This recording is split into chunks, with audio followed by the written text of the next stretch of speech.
محرم کے حوالے سے ایک بات کر لوں. یہ 10 محرم کا روزہ, رسول اللہ صلی اللہ علیہ وسلم نے ارشاد فرمایا کہ عاشورہ کا روزہ مجھے اللہ کی رحمت سے امید ہے کہ 1 سال کے گناہوں کا کفارہ ہے.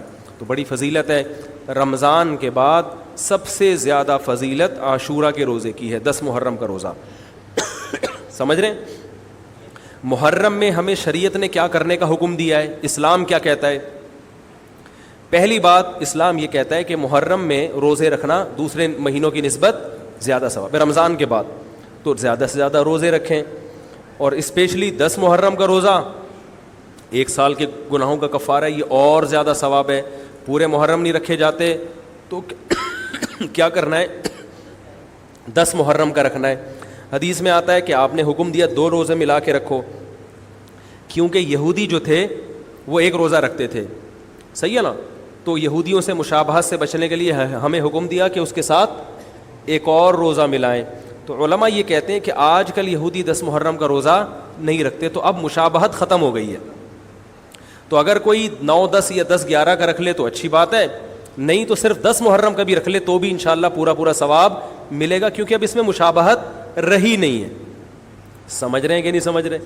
یہ کرنے کا کام ہے. دوسرا کام, محرم میں گناہ دوسرے مہینوں کی نسبت زیادہ, اس کی قباحت زیادہ بڑھ جاتی ہے, کیونکہ 4 مہینے محترم ہیں, شوال, ذیقعد, ذیقعدہ, ذی الحجہ, محرم اور رجب. یہ 4 مہینے جو ہیں اسلام میں اشہر حرم کہلاتے ہیں. قرآن کہہ رہا ہے فلا تظلموا فیہن انفسکم, ان میں اپنی جانوں پہ ظلم مت کرو. یہ ماتم کرنا بھی تو ظلم ہے نا اپنی جان پہ. تو اللہ نے فرمایا ان 4 مہینوں میں اپنی جان پہ ظلم مت کرو. کسی بھی طرح سے ظلم ہو, جسمانی ظلم ہو, روحانی ظلم ہو. جسمانی ظلم ماتم کر کے بھی ہو سکتا ہے, اور انگاروں پہ چل کے بھی ہو سکتا ہے, اپنے آپ کو پیٹ کے بھی ہو سکتا ہے. روحانی ظلم کیا ہے؟ گناہ کر کا. تو نہ گناہ کرنے کی اجازت, نہ کسی اور طرح سے. عام مہینوں میں بھی ظلم کی اجازت نہیں ہے, نہ اپنے اوپر اور نہ کسی اور پر. تو ان 4 مہینوں میں ظلم کی نوعیت بڑھ جاتی ہے. سمجھ رہے ہیں؟ یہ ایک محرم کی فضیلت ہے اسلام میں. اور تیسری فضیلت جو محرم کی, جو بعض روایات سے ثابت ہے, یعنی جو فضیلت تو نہیں کہیں گے اس کو, جو محرم میں کرنے کا کام ہے, وہ بعض احادیث میں آتا ہے کہ آپ صلی اللہ علیہ وسلم نے ارشاد فرمایا کہ عاشورہ کے دن اپنے اہل و عیال پر دسترخوان کو وسعت دو, اس سے رزق میں برکت ہوتی ہے. لیکن یہ جو حدیث ہے یہ ضعیف ہے, سند کے لحاظ سے پاورفل اور مضبوط نہیں ہے. بعض علماء نے کہا کہ اس کثرت طرق کی وجہ سے حسن کے درجے کو پہنچ گئی ہے. ہمارے ہی بعض اکابر علماء کی رائے ہے, علماء جو بر صغیر کے علماء, بڑے بڑے علماء ہیں, میں نام نہیں ذکر کرتا لیکن بہت بڑی اپر لیول کے علماء ہیں, ان کی رائے یہ ہے کہ یہ ضعیف, اتنی ضعیف نہیں ہے کہ بالکل ہی مسترد کر دی جائے, ٹھیک ہے نا, اور تعدد طرق کی وجہ سے درجہ حسن کو پہنچ گئی ہے. علامہ ابن تیمیہ رحمہ اللہ تعالی, جن کو سعودی عرب میں بہت فالو کیا جاتا ہے, ان کی رائے اور سلفی علماء کی رائے, جو سعودی عرب کے العثیمین, بن باز وغیرہ تھے, ان کی رائے یہ کہ یہ حدیث بالکل صحیح نہیں ہے, اور اس کی کوئی حیثیت نہیں ہے کہ دسترخوان کو وسیع کیا جائے اور عاشورہ کے دن کھانا کھلایا جائے. سمجھ رہے کہ نہیں سمجھ رہے؟ لیکن جو دوسری طرف معتدل علماء, معتدل سے مراد میں ان کو برا نہیں کہہ رہا, لیکن وہ انہوں نے حدیث کی جو, اب اگر آپ سندوں کی تحقیق کریں گے تو اس کو بالکل من گھڑت قرار دینا درست نہیں ہے. اگر سندوں کی تحقیق کریں گے تو ایسا معلوم ہوتا ہے کہ علامہ ابن تیمیہ رحمہ اللہ تعالی, جو ہمارے لیے قابل احترام ہے, انہوں نے اس حدیث کو رد کرنے میں تھوڑا مبالغہ سے کام لیا, غلو کیا ہے. ایسا نہیں ہے کہ بالکل ہی اس کی کوئی ویلیو نہیں ہے. تو ضعیف روایتیں ہیں لیکن کثرت طرق کی وجہ سے درجہ حسن کو پہنچ گئی ہیں. سمجھ رہے کہ نہیں سمجھ رہے؟ اس وجہ سے بعض علماء کی رائے, بلکہ اکثر, بلکہ جمہور کی رائے یہی ہے کہ محرم میں اگر کوئی اپنے بچوں کو جمع کر کے اچھا کھانا کھلا دیتا ہے 10 محرم کو, اور یہ حلیم شاید یہیں سے نکلا ہے, میں شاید یہیں سے نکلا ہے کہ یوں وہ اچھا کھانا ہو جائے گا, تو وہ کہتے ہیں کوئی حرج نہیں ہے. لیکن ایک بات جو دوسرے علماء کہتے ہیں, جو میری بھی سمجھ میں آتا ہے, بلکہ میں نے پہلے کہیں پڑھا تو نہیں, میرا دماغ اس طرف گیا, لیکن اس کی تائید میں علماء کے فتاویٰ مل گئے. دیکھو, اگر کوئی حدیث ضعیف ہو یا حسن ہو تو صرف حسن ہونا کافی نہیں ہے، یہ دیکھا جائے گا کہ یہ دوسری صحیح حدیثوں سے ٹکرا تو نہیں رہی ہے. یہ بھی ایک فقہ کا اصول ہے کہ اگر ایک کمزور چیز ہے لیکن وہ طاقتور دلیل سے ٹکرا رہی ہے تو پھر اس کمزور چیز کو بالکل رد کیا جائے گا. تو عاشورہ کے دن روزہ رکھنے کا حکم ہے، یہ بالکل بخاری مسلم کی صحیح حدیث سے ثابت ہے.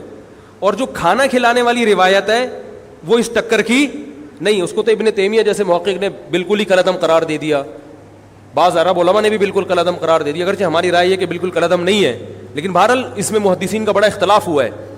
جبکہ روزہ رکھنے والی جو روایات ہیں وہ بالکل بے غبار ہیں، ان کو سب صحیح مانتے ہیں. تو کھانا کھلانا اور روزہ جمع بولو بھائی نہیں ہو سکتا، اس لیے کہ اگر وہ روزے کا دن ہے تو کھانے کا دن نہیں ہے، کھانے کا دن ہے تو روزے کا نہیں. ابن تیمیہ رحمہ اللہ تعالیٰ کی رائے یہ ہے کہ بعض لوگوں نے شیعہ کی مخالفت میں غلو کیا ہے.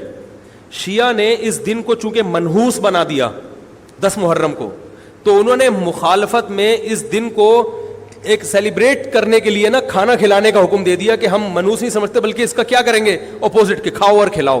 تو انہوں نے کہا یہ بھی غلو ہوا ہے دوسری طرف. بھائی منحوس نہیں ہے، مبارک ہے ہماری نظر میں، لیکن اتنا مبارک کہ اس میں کھانا کھلانا اور یعنی عید والا عنصر کھانا کھلانا تو عید کے دن ہوتا ہے نا، تو عید نہیں ہے بہرحال. تو یہ بھی بڑی جاندار بات، اگرچہ یہ عقلی دلیل ہے مگر یہ ایسی نہیں ہے کہ بالکل اس کو کالعدم قرار دے دیا جائے. تو اب علماء نے دونوں حدیثوں کو تطبیق کی کوشش کی علماء نے کہ بھئی کھانا بھی کھلاؤ اور روزہ بھی رکھو، افطاری میں کھلا دو، سحری اور افطاری میں. تو بات یہ ہے کہ افطاری میں اگر آپ کھلائیں گے تو وہ 11 محرم شروع ہو چکی ہوگی، وہ 10 محرم بولو بھائی نہیں رہے گی. دوسرا سحری میں جو کھلانے کا مسئلہ ہے نا، سحری میں تو سحری میں جب ہم کوئی کہتے ہیں نا فلاں دن یہ کام کرنا ہے فلاں دن، تو اس سے لغت میں جو ذہن میں متبادر ہوتا ہے نا وہ دن کا وقت ہے، وہ 3:30 پونے 4 کا وقت نہیں ہوتا. یہی وجہ ہے کہ جو لوگ اس حدیث پر عمل کرتے ہیں عاشورہ والی، وہ دن میں کھانا کھلاتے ہیں، دوپہر کے ٹائم لنچ کرتے ہیں. وہ افطاری میں تو ویسے ہی دسترخوان وسیع ہوتا ہے بھوک کی وجہ سے. ارے بابا وہ تو ویسے ہی بچوں کو جب روزہ رکھا ہوا ہے تو اچھا کھلاؤ، سحری اچھی کراؤ، اور افطاری وہ تو ویسے ہی بھوک کی وجہ سے رمضان میں دیکھو نا کیسے کھلے دسترخوان ہوتے ہیں. تو میں نے بڑی کوشش کی دونوں حدیثوں کو جمع کریں، لیکن تکلف کے بغیر یہ ممکن نہیں ہے. تو فقہ کا ایک اصول ہے کہ جب کوئی بے غبار صحیح حدیث ہوتی ہے اور اس سے ایک اصول ثابت ہو رہا ہے تو اس کے مقابلے میں اگر کمزور روایت آئے گی جو اس سے ٹکرا رہی ہوگی تو اس کمزور روایت کو، اگرچہ وہ موضوع من گھڑت نہیں ہے لیکن اس کمزور کو اس صحیح حدیث کی مخالفت کی وجہ سے بولو بھائی رد کر دیا جائے. اس لیے میرا نالائق کا موقف یہ ہے، میں بہت نالائق ہوں، میں اتنی بڑی بڑی باتیں کرتا نہیں ہوں، لیکن ساڑی عقلچ یہ چیز آندھی نہیں ہے کہ بھائی جو روزے کا دن ہے وہ بھوکے پیاسے رہنے کا دن ہے، وہ کھانے کھلانے کا نہیں ہے. افطاری میں تو ویسے ہی کھاؤ بھی کھلاؤ بھی. تو اور اس کا نقصان یہ بھی ہوتا ہے کہ لوگوں نے اس کھانا کھلانے کے چکر میں روزے چھوڑ دیے ہیں. سمجھ رہے، جب حلیم پکے گا تو کون روزہ رکھے گا بھائی؟ ساری رات گھوٹا لگے گا حلیم کا کہ کل دسترخوان وسیع کرنا ہے، تو پھر روزہ گیا، وہ تو تیل لینے گیا، روزہ کون رکھے گا روزہ؟ تو وہ حدیث صحیح حدیث کی بالکل اس میں ٹائٹ قسم کی مخالفت ہو رہی ہے. ٹھیک ہے نا؟ تو نالائق کی رائے، پھر بھی اگر کوئی دوسرے علماء کی رائے کو فالو کرتا ہے تو وہ کھائے بھی کھلائے بھی. میں کہتا ہوں جو مضبوط چیز ہے اس کو لینا چاہیے، جو کمزور چیز ہے اس کو چھوڑ دینا چاہیے. ہمارے حضرت مفتی رشید احمد صاحب رحمہ اللہ ایک بات کہتے تھے کہ جہاں کھانا کھلانے کی حدیث آئے گی نا وہاں مسلمان اس کو لے ہی لے گا. کھانے پینے کی جہاں بات آئے گی مسلمان کیا کرتا ہے؟ وہ کہتا ہے بھائی یہ صحیح ہے، یہ بالکل صحیح حدیث ہے. ٹھیک ہے نا؟ وہ کیا کرتا ہے؟ جن علماء کی تحقیق ہے وہ تو تحقیق سے کہہ رہے ہیں، لیکن عام پبلک کی عادت یہ ہوتی ہے کہ فتویٰ بھی اسی کا فالو کریں گے جہاں کھلانے کا تذکرہ آ رہا ہو. تو اب ہمارے کہتے ہیں جہاں کھانا کھلانے کی بات آئی مسلمان کہتا ہے بس یہ بالکل صحیح بخاری کی طرز پر، یہ بخاری کی شرط پر یہ حدیث. تو بھائی بھوکا رہنا عبادت ہے، بھوکا رہنا سنت ہے. بچوں کو تو ویسے ہی کھلاؤ عاشورہ ہو یا نہیں ہو، اور سحری افطاری کرا دو، اچھی سی روزہ رکھواؤ. اور جو بالکل چھوٹے بچے ہیں وہ تو ویسے ہی کھاتے ہیں. تو اس لیے، اور پھر اس کا نقصان کیا ہو رہا ہے؟ حلیم کے گھوٹے لگ رہے ہیں پوری پوری رات بیٹھ کے. اس کے الگ نقصانات ہیں، سبیلیں لگ رہی ہیں. حضرت حسین رضی اللہ تعالیٰ عنہ تو کربلا میں شدید گرمی میں بھوکے اور پیاسے اپنی جان دیتے ہیں اور یہاں ہم کیا کر رہے ہیں؟ کھانا کھا رہے ہیں، دیگیں پکا رہے ہیں، شربت پی رہے ہیں. تو یہ بات عقل میں آنے والی نہیں ہے. تو اور عاشورہ کے دن کی مناسبت سے روزہ ہی ہے، وہ روزہ رکھنے کا دن ہے. اللہ تعالیٰ عمل کی توفیق